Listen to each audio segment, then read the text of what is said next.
All right. Hello, everyone. Dr. Eric, the fitness physician, and another cool episode of the Relentless Vitality podcast. I'm super excited to have another awesome guest on, Dr. Christine Bashara from New York. And she's got a lot of really cool content, a lot of stuff that resonates with me and my mindset. And you know how I think about a lot of stuff. So we're going to talk about the gut health. We're going to talk about how to optimize your gut. We're going to talk about weight loss, fighting viruses and COVID and all kinds of cool stuff. So Christine, like I said, is out of New York. She's a longtime researcher and a board certified physician, and she actually published the first scientific study linking a certain gut bacteria and to COVID infections, and talks about a lot about that, which we'll get into today. She does a lot of cool stuff with integrative medical weight loss, gut health, and the gut brain axis, and so much more. So, Christine, welcome to the show. Thank you so much for having me. I'm really looking forward to this conversation. Absolutely. So you've got a really cool backstory, and I know you probably said it many many times. So feel free to make it as short as you want or as long as you want. But people know me, how I got into what I do. But if you don't mind, if anything you want to add to your intro or talk about your story, I know you kind of were ahead of the curve and kind of learning about fasting and losing weight and getting into gut health, and then got into what you do now. So tell us a bit about you and your practice, what you do, and we'll fire off some questions after that. Yeah, absolutely. I feel like a lot of us kind of stumble upon what we're passionate about from personal experiences, and that's kind of what led me to what I do today too. I was an obese teenager, and at the age of 15, I was like in the BMI range of obese, and I remember the pediatrician told me that I was getting up there and I would never be able to lose the weight. And for me, hearing that, I'm that kind of mindset where if you tell me not to do something or you're not able to do something, I kind of go the opposite. So I started experimenting with dieting, eating healthy. And at the time, I started thinking, you know what, let me see what's going to happen if I don't eat during certain times. So I started kind of a restricted time eating during that time. And I found that I was losing weight a lot more quickly.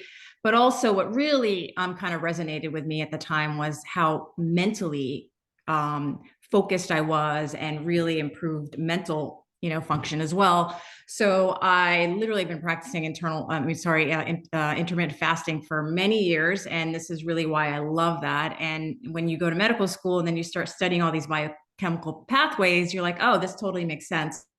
So my journey, my personal journey into nutrition and weight loss has really what caused me to be more passionate about that and to try to help people and teach people that really your body is the best doctor. It knows what to do. It's always on survival mode. It just kind of needs a little bit of help, but I'm a big believer in, your body's really, really smart. Awesome. No, I love that. Yeah, you're so right. And I think we've learned so much, especially with the gut and the microbiome. Every day, I think we learn more and more what we don't know Yeah. and how complex it is, and how those aged, wise physicians, even all the way back to Hippocrates, kind of knew that, right? Disease begins in the gut, et cetera. It's pretty cool. So let's jump right into the gut. I'd love for you to talk about, the gut and the microbiome specifically. I know you're big on boosting the certain strains, especially the quote unquote good bacteria, right? And then I would definitely want to talk about Bifido, Akkermansia, some of the other ones, how to do that, etc. So let's, feel free to just Yeah. run. Yeah, I mean, it's funny because the gut, we know a lot about the gut, but we really don't know a lot about the gut. And I think it's just this emerging field of medicine that I think is going to blow up. It's already blowing up, but I feel Right. like in the next 5 to 10 years, the gut is going to be the forefront of everything, in my opinion. I agree. And so regarding bifidobacterium, which is my favorite gut microbe, we kind of stumbled upon that discovery too. And it's funny, I know when you were introducing me, you said I've done a lot of research. I actually am not a researcher. I kind of just researched this specifically during COVID because I had a little bit more time on my hands. But the interesting thing is, I'm a big believer in this, and I'm willing to risk my medical reputation on this. I believe that people who are deficient or had no bifidobacterium in their gut are the ones who really either succumbed to COVID or had really bad reactions. And the fact that children's guts are so different from adults, and they have so much bifidobacterium in their gut just as this protective mechanism, right? When they're younger and they're developing their immune system, they have this really potent beneficial bacteria in their gut. Approximately 60 to 7% of their gut is with bifidobacterium. And so they did so much better than we did as adults in COVID because of this. Because not only that, but when you start kind of looking at the functions of bifidobacterium, it actually downregulates the same immune pathways that COVID was affecting. So you kind of put two and two together, and you come up with this conclusion. You're like, this is amazing. You know, our gut is really what's helping us regulate our immune health. I mean, a large part of our immune system is in our gut, which a lot of people don't even realize. So, and we have these, microorganisms living in our gut that communicate with our brain. They communicate with our immune system. They help to make all these wonderful byproducts that really send signals everywhere in the body. So, if there's a take-home message, it's make sure you're trying to increase your really beneficial gut microbes, which we know there are some. We don't know all of them, but definitely the three that are really big are bifidobacterium, lactobacillus, and akkermansia, which we've seen time and time again are present in people who are healthier, thinner, and deficient in people who have chronic medical conditions, obesity, et cetera. So yeah, I mean, my goal, and I think we're aligned in that, is to really optimize lifestyle, diet, health to increase these beneficial microbes that are working really hard in our gut. Yeah, for sure, for sure. I think, and I've talked on some videos about, as you, and I think you have as well, with especially, not only the inflammatory pathways, boosting the anti-inflammatory pathways and cytokines like IL-10, and then of course like the short chain fatty acids, especially butyrate. I know there's been an explosion of research in butyrate and some of the other short chain fatty acids, and their benefits in terms of like, genetic and the effects on our genes and anti-inflammatory pathways and so many cool things. So, maybe you could talk a little bit about butyrate, or just even the short chain fatty acids, or even, and then of course, more specifically, a lot of my people just want to know, okay, what do I do? Right. I like to keep things super simple. So like, how do we boost our bifido? How do we boost our akkermansia and all this other stuff? We can talk about that too. Yeah, I mean, so a lot of people don't even know what is a short chain fatty acid. So think of it as the way that I explain it is if you have your gut and it's kind of like a factory, right? And there's employees that kind of work in that factory. The employees are their gut bacteria, right? And so they need to eat to survive and then to produce these wonderful byproducts. So what happens is when you eat a lot of food that's fermented or has plant-based fiber, because a lot of the fiber in food such as vegetables and fruits, we can't even digest. So it's almost like it's not food for us, it's food for them. And so when they digest that, the byproduct is these short chain fatty acids, right? It's the fermentation of plant-based fibers, or in the case of breast milk, which babies don't eat plant-based fibers, right? Breast milk has milk oligosaccharides, which also feed our gut bacteria. And as a result, they produce these postbiotics, which are short chain fatty acids. One of them is butyrate. Butyrate is great because it's been shown to not only strengthen the lining of the gut. So if you think about your gut and the lining, right? It's and I know you know this, I'm just kind of explaining it for whoever's listening, but if our gut is kind of it's got tight junctions that kind of help to keep whatever's in there in, and what's absorbed and nutrients and things like that to go into the bloodstream. You want a tight junction in the gut. You don't want stuff leaking out. You don't want everything leaking out. You only want the good stuff leaking out. So when we have a lot of these beneficial gut microbes like bifidobacterium and akkermansia and lactobacillus, it's almost like they take up the space in the gut, but then when you start depleting them, then bad bacteria start to kind of replace their position. And unfortunately, then you start producing less short chain fatty acids. And the short chain fatty acids are what really keep our gut lining healthy. But believe it or not, they're actually sending signals to our brain as well. And they're increasing the release of these amazing hormones, such as PYY, which is a satiety hormone. Another really big one is GLP-1, which a lot of people might say, you know what, why does that sound familiar? Well, this is how medications like Ozempic and Wegovy work, is they work on these GLP-1s, the satiety hormones, right? So we have something that's naturally being produced in our gut that's doing the same thing. So we want to increase bifidobacterium and all these really healthy microbes. And it sounds complicated, but it's really not. The best and most simple way to increase butyrate production. So butyrate is one of these postbiotics, right? Short chain fatty acids. The best way to increase it is eat foods that have really rich plant-based fibers, eat foods that are fermented, yogurts, kefir, things that already have these probiotics, so you're ingesting them.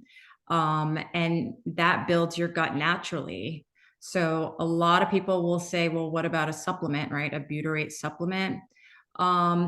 And I'm not going to necessarily say that it's not going to help, but I don't think we have enough information. And I think everything, in my opinion, if it's produced by your body, it works better, right? Because I feel like whenever we take things externally, what happens is your body gets the signal that it doesn't need to make it as much. And this is kind of across the board with so many things, is if you're giving your body an easy road and something externally, it's really not going to work as hard to make it itself. Mhm. So you want to make butyrate on your own. You want to make all these short chain fatty acids on your own, because really that's what's stimulating your metabolic processes a little bit better. So my opinion anyway. Yeah, absolutely. I think I'm glad you brought that up because I mean I've used the butyrate. I mean as a supplement, but I just to try it, and I know there's a lot of patients who benefit from it. But as you mentioned, I think it's best to do it in a very prescriptive fashion for a limited term until you kind of get your own body back on track for sure. But I'd say 99% of my patients, I just kind of do it like you said, just naturally trying to do it with foods and things like that. So Yeah.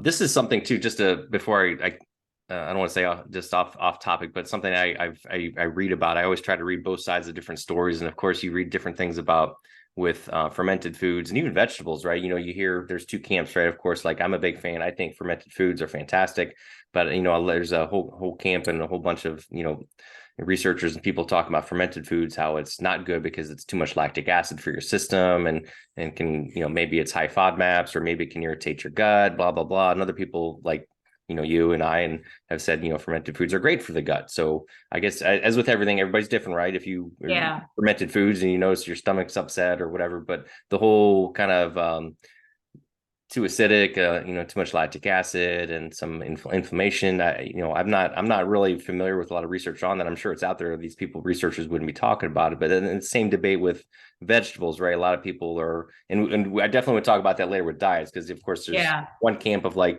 eat your fiber, eat your fruits and vegetables. Another camp was like, well, all these phytates and lectins and FODMAPs, and it's irritating your gut. The whole carnivore community, it's like it's irritating your gut. Don't eat vegetables, right? Or just eat fruit and meat, So definitely two camps. We can talk about it an hour later, but I was just thinking about that. Talk about fermented foods. Yeah. Yeah. I mean, I know those camps, and the way I see it is, if you eat a moderation of everything, and you don't restrict yourself, you're really not going to get into any trouble. But you want to really make your meals predominantly plant-based. And I know there is a camp where they say, oh no, it's high FODMAP, and a lot of people are allergic and they get reactions. And this is where I think it's important to understand that, yes, we are all unique and we do have different reactions to food. So if you're somebody maybe who doesn't tolerate a high FODMAP, then start with a low FODMAP diet. But I think this is really where a gut analysis plays a really big role in how you customize your specific eating plan. So I think generally, if we're going to talk about general diets, we know from just numerous studies that Mediterranean type diet has been shown to have the best decrease in mortality compared to any other diet. And this has been studied over and over again. So what is in a plant-based diet? I mean, in a Mediterranean diet, which is mostly plant-based. It's mostly plant-based. You're eating a lot of foods that are fermented. There's olive oil, olives, very rich in that. And then there's a little bit of animal protein. So yes, you're having animal protein, but you're not having it on a daily basis. And the interesting thing is people who eat Mediterranean style diets, like people who live in the blue zones, they're also doing other things that we sometimes neglect to mention, such as, they're very social and they're eating together and they have like strong knit communities and they're doing a lot of exercising in the terms of walking. It's not necessarily, really high impact exercises. They're just doing a lot of walking, socializing. And I think that also plays a role. So, and these have actually been shown to impact our gut microbiome too. So, and I'm a big believer in, where your ancestors came from and what they ate kind of also influences your diet. If you look at people who are Asian or a lot of African descent individuals are lactose intolerant. And if you think back as to why are they lactose intolerant, whereas like most Northern Europeans or people with that ancestry are not. And it looks like it's from the cows years and years and years ago who became sick in really hot climates. And then their milk production wasn't as healthy as cows who were living in, Norway, for example, Right. where their milk wasn't getting spoiled. And, spoiled milk obviously grows not the best, type of organisms. And so this is where we have that. So I'm a big believer in, yes, we are very unique and individualized. So a gut microbiome analysis is important because it kind of tells us that, but also follow your gut, so to speak, in what you react to. Make a daily, a sheet where you write down the foods that you're tolerant of and the foods that you're intolerant of, and kind of work your way into healing your gut that way. That's awesome. I love that. And I'm glad you mentioned that, because that was one of my follow-up questions down later on, was to ask you about like gut testing, because I know I've done it and I've done it for some of my patients, although I know some people say it's kind of a waste of time because your gut can change quickly. You could change it within a few days, kind of thing. And same with, food sensitivity testing, so I was going to ask you your thoughts on those types of tests, but it sounds like you're a believer in doing them if necessary. Yeah, I'm definitely pro gut analysis. And yes, you're right. Our microbiome does change dramatically, but there are these organisms that are pretty consistent. And, it's the ones that I mentioned earlier. And you want those guys, you want the good guys. And we know that some aren't so good. So we want to see what there is. And then there's a huge variety based on geography, based on what people are eating. So yes, I agree with you on that. But I think a gut microbiome analysis also kind of helps us to see a little bit of a picture of what's going on with you health wise. And not all gut analysis are obviously created equally. So the one that I use is I like a lot, because it gives you a really detailed analysis of your risks of certain conditions, what the ratio is, what to do to improve. So I personally think it should be routine with everyone.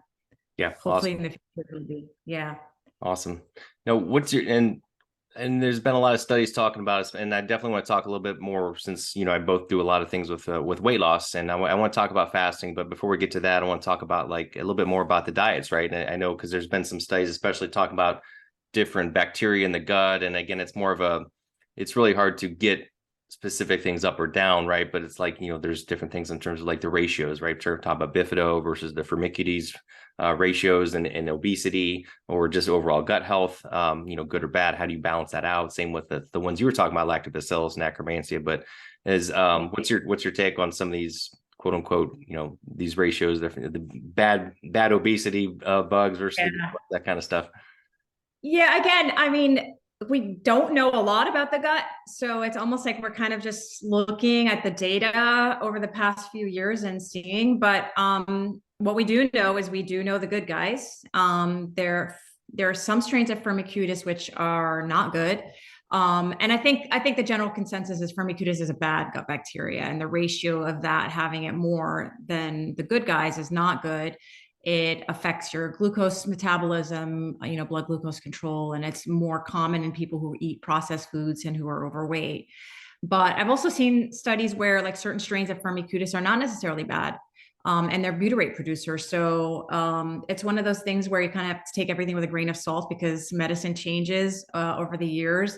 But yeah, as a general consensus, Firmicutes is a bad guy.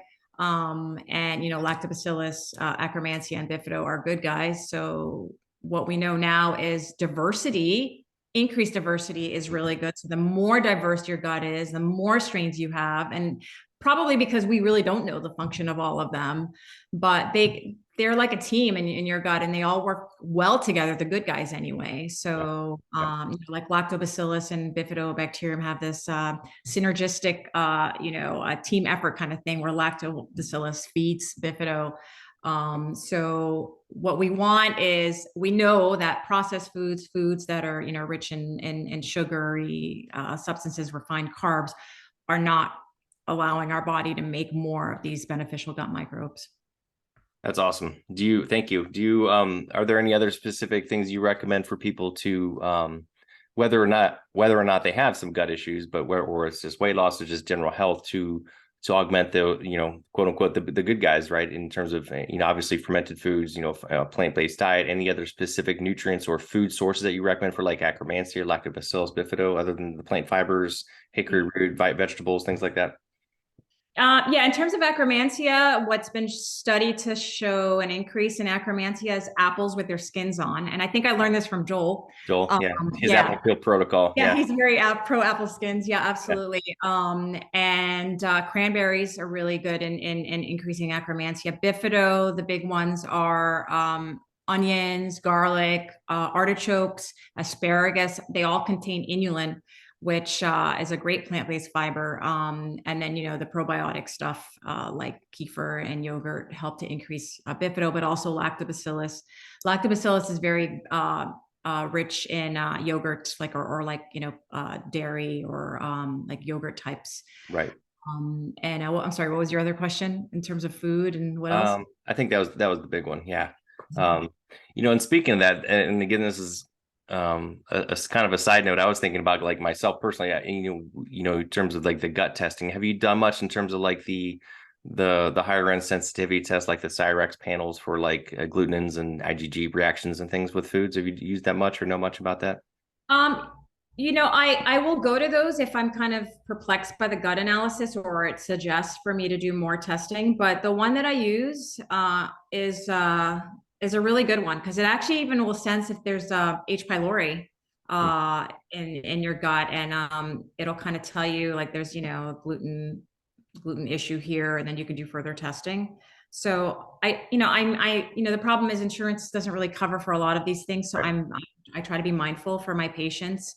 So I kind of take my background as an MD and having practiced traditional internal medicine and really kind of getting to know my patients when I do a wellness exam and really getting to know their medical conditions and then applying the gut alongside with that and the holistic measures. Mm-hmm. But yeah, I try to be mindful of, because not everyone has a dispensary to pay for all these extra Right. tests, which is unfortunate that it's not covered. I know. There's all this other garbage that's covered, like gastric bypass surgery is covered by insurance, but not a wellness or weight loss program, which I makes know. sense to me. No. Yeah. So Okay. Interesting. Okay. yeah. Well, let's talk a little bit about, if you're okay with it, we could talk about, I'd love to, get your take on some of the diets we talked about, or even we can get into weight loss and fasting. I know you're a big proponent of fasting. We could talk a little bit about some things that are for you with your clients with weight loss, like some of your strategies and things like that. Yeah. I mean, everyone I see has kind of a different plan based on a gut brain and assessment that I do. So, I don't know if have you heard of Dr. Braverman, psychiatrist? Yeah. Yeah. Yep. So he kind of came up with this, like a gut brain axis thing where, he talks about the four main neurotransmitters Yep. that we make: dopamine, acetylcholine, serotonin, and GABA. Right. And how we're all kind of dominant in one or two, right? And kind of dictates our personality. And then how we become deficient based on the fact that, either we're just not making enough.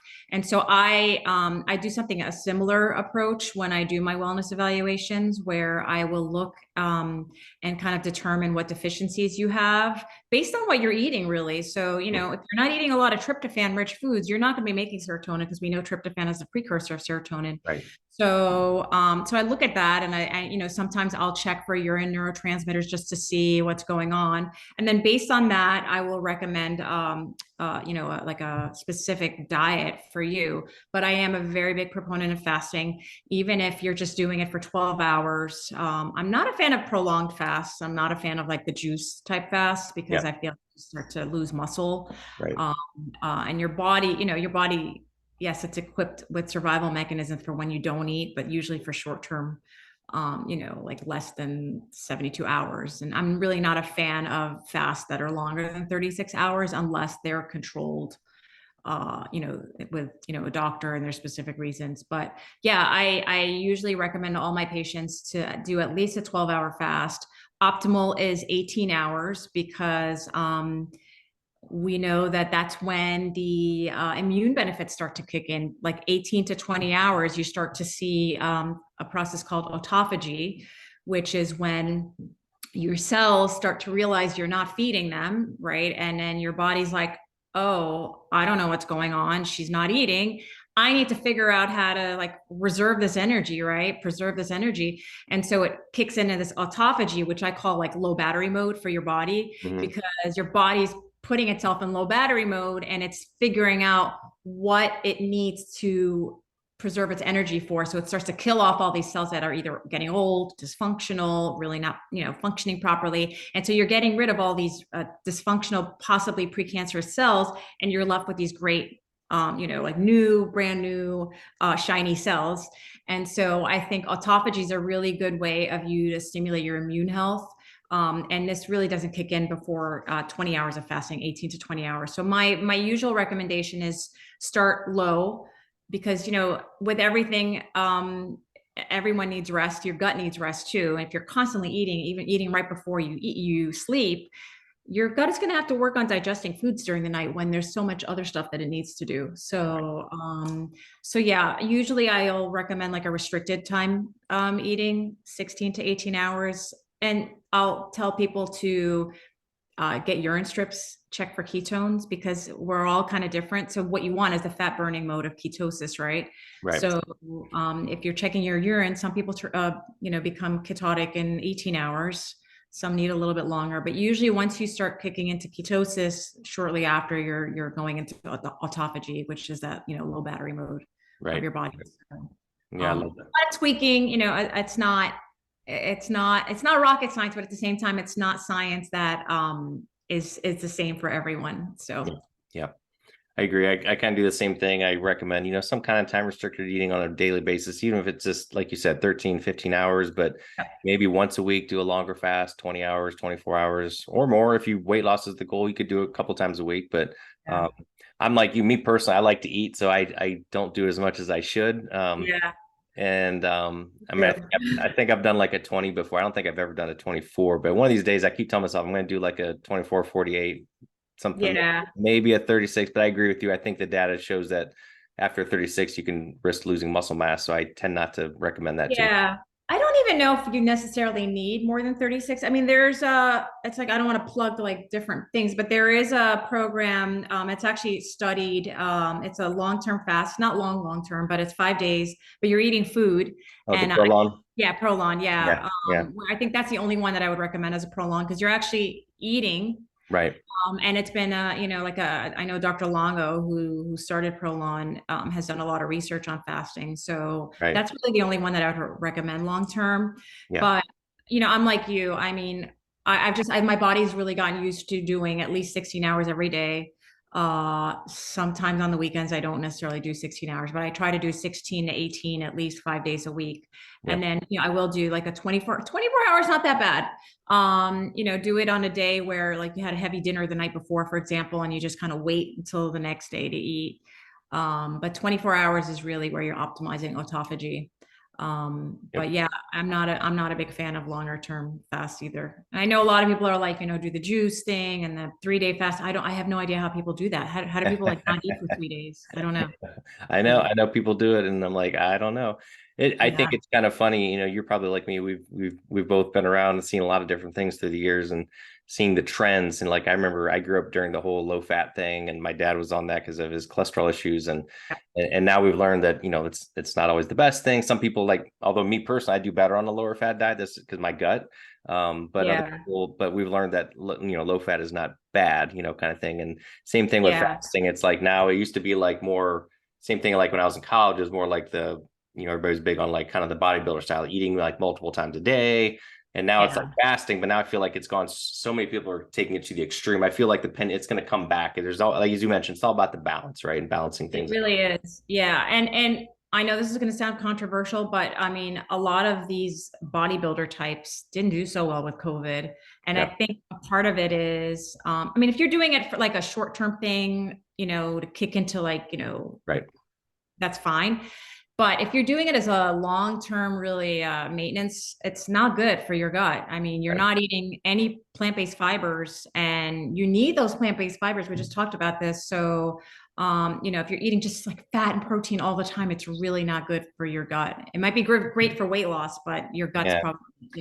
I talk a lot of patients that, same thing with the whole keto thing. I'm not a big keto fan. Number Yeah, one, I can't do it. But number two, for my patients, I tell them, I said, like you said, for short term, for weight loss, but I don't think it's a yeah, long-term diet just for gut not health sustainable. reasons. And Yeah, I've seen people have some metabolic issues of being on it too long. And same thing with the whole carnivore thing. It's kind of like, yeah, I have some colleagues and friends who use it and promote it and talk about it, but I don't really know if that's a great long-term plan either because of the lack of diversity and variety in your diet. And who knows? We'll see. yeah. Short term, it's great. If you want to kickstart weight loss, but what I tell my patients is, yes, ketosis is great, but induce it through fasting, not through Hmm. strictly only keto diet. Right. Because then with fasting, you're getting if you're eating like a varied diet, you're getting those plant-based fibers and you're kicking into ketosis, so it's a twofer. Yeah. So you're Yeah. getting the best of both worlds. I love your talk about the thing, especially with viruses and COVIDs and the gut bacteria, because I agree with that 100%. I think, there's many ways, and I don't know about you. Are you dealing with a lot of, post-COVID long haul type patients and working with them?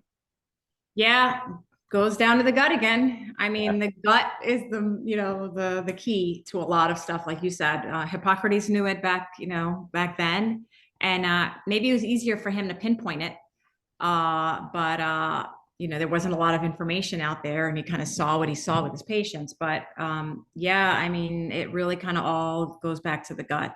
And if your gut is healthy and you're feeding it properly, it's going to do amazing things for you.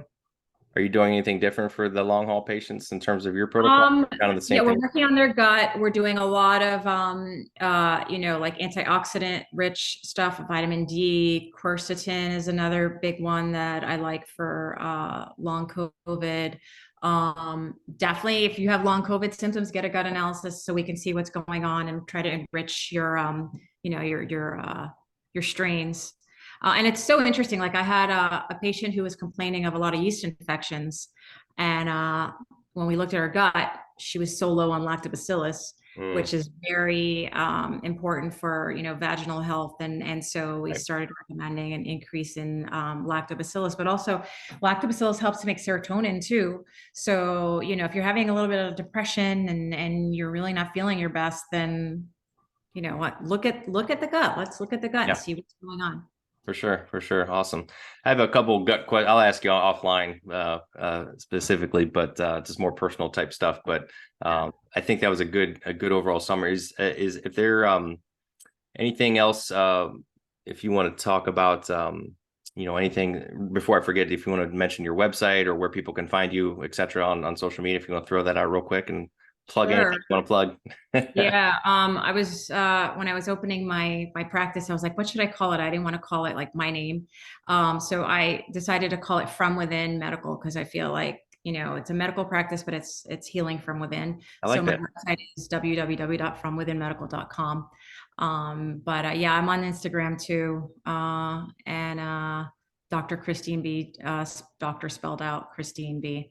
But I did want to mention about because I get this question a lot about fasting, like, oh, it's not good for women, reproductive wise, blah, blah, blah. So yes, long-term fasts are not good for women. They're not good for anyone really. Yeah. But if you think about our ancestors, they didn't have, Whole Foods and, Trader Joe's at their dispensary. They had to really gather what they ate. And I'm 100% sure they weren't eating 3 meals a day. Right. So they were eating, breaking fasts, later in the day, they were eating 2 meals, if anything, or even one big meal. And Mm, so a lot of them were, fasting. And their reproductive health was fine. I mean, we had very fertile women back in the day. So what I say to women is, yes, long-term fasts are not good, but even a short-term fast, 12, if you're trying to get pregnant, probably not a good idea to fast, like a severely, but 12 to 16 hours, if you're getting a good amount of nutrients in your diet during the times that you're eating, then fasting is not the problem. right. So shorter term restriction of time eating is not necessarily a bad thing. reproductive health wise, in my opinion. But I know there's like a lot of controversy about that, and there are people that disagree with me. But I'm sticking to what I'm saying is don't do a longer term restriction. But 16 hours is not going to affect your reproductive health, in my opinion. I agree. I agree. And it kind of, you look at things like, they've been around for a while, people like talk about the warrior diet, or 2 meals a day or long, do a longer fast. And like you said, it's about that flipping that switch. And I think you could do any extreme for a short period of time, but it's where you get into trouble, I think, is doing the extremes all the time. I'm going to do 3 24-hour fasts this week, and I'm going to do Orange Theory every day, and I'm going to lift weights every day, and I'm going to do cold plunges every day. And I tell people, it's like you're doing way too much at once. It's just you got to have a balance. It's all about the balance. Absolutely. Your body wants to survive, and if it sees you doing that, it's going to think you're entering a famine. Yeah. Or you're in a famine, and what is it going to do? It's trying to survive. It's going to hold on to more fat because it doesn't see that you're doing this to diet and look great. You're doing this to it's I don't know what's going on. There's shortage of food. Let me hold on to extra fat. So yeah. I was actually reading an article last night from a doctor, a well-known guy who's of course been censored a lot in the media, and because of talks about the stuff that we talk about, health, preventive health, and but just talking about a lot of these long-term adaptations of our body and a lot of these syndromes that we're seeing nowadays, this rise of all these autoimmune conditions and gut issues and all these things. And it's like, well, it's because a lot of in the old days used to be, disease A causes this, you treat it with treatment B. And now it's a little more complex because I think a lot of what the article was talking about is how our body, a lot of these things are just on a cellular level, mitochondrial level, just kind of physiologic adaptation's gone awry because it's just too much for too long and our body's adapting to it. So it's a lot of things to address. It's not just one thing. And because of the fact that, our bodies are, we've only been around for so long, but our environment has changed so much faster in the last number of decades, our body just can't keep up. So that's why, not to get off on tangents, but, we see all these, all the EMF, electronics, all the shots and vaccines and the chemicals and the food and just all this stuff. And in really not that long a time frame, really since like the early 1900s, and our bodies just can't adapt to that so quickly. So look at the rise of, like I said, all these conditions, fibromyalgia and autism and autoimmune conditions, Hashimoto's and all these different things. It's like, it's multifactorial, and it's going to be a multifactorial treatment plan. There's no one quick fix, So. I agree with you. Absolutely. And I think it's definitely our environment, what we're eating. I mean, you look at sub-Saharan Africa and, they don't have access to a lot of medical, just access to medical care that we do. And they have the lowest incidence of colon cancer. Yeah.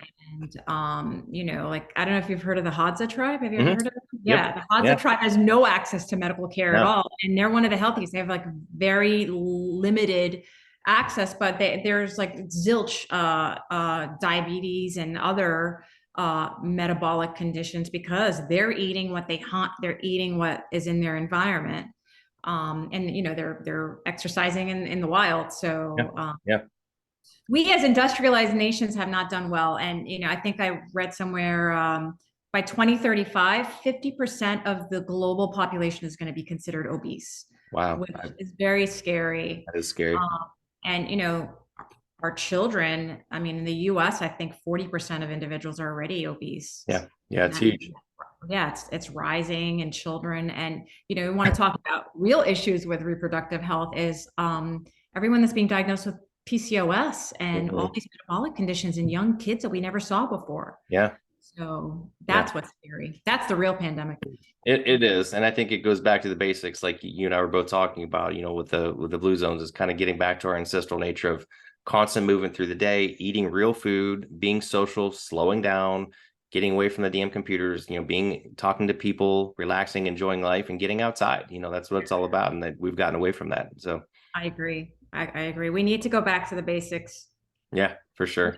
Live like our grandparents lived. Yeah, absolutely. Yeah. I agree 100%. Well, I want to be cognizant of your time. I want to we'll wrap it up. One last quick question for you. I always ask this of all my guests, but is there any good non-medical books or anything that you're reading right now? Okay. You know what? I'm going to plug Dr. Russell Kennedy. It's kind of a medical, but it's more like mental wellness. He wrote a book about anxiety. It's called Anxiety RX. I don't know if you've heard of him. No.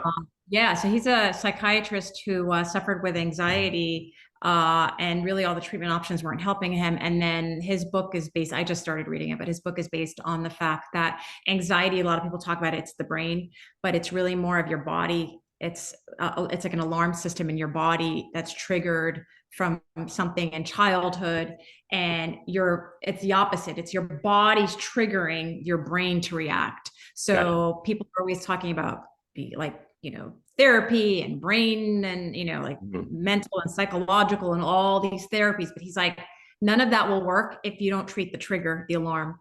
So yeah, that's what I'm reading now. It's not medical, but I like to delve into a lot of stuff. So. Yeah, that's awesome. That's awesome. Cool. Good to know. Good to know. Well, thank you again for jumping on the show. I appreciate it. And I'll look forward to spreading the word about what you do to everybody, and have an awesome week. Thank you so much. You as well. All right.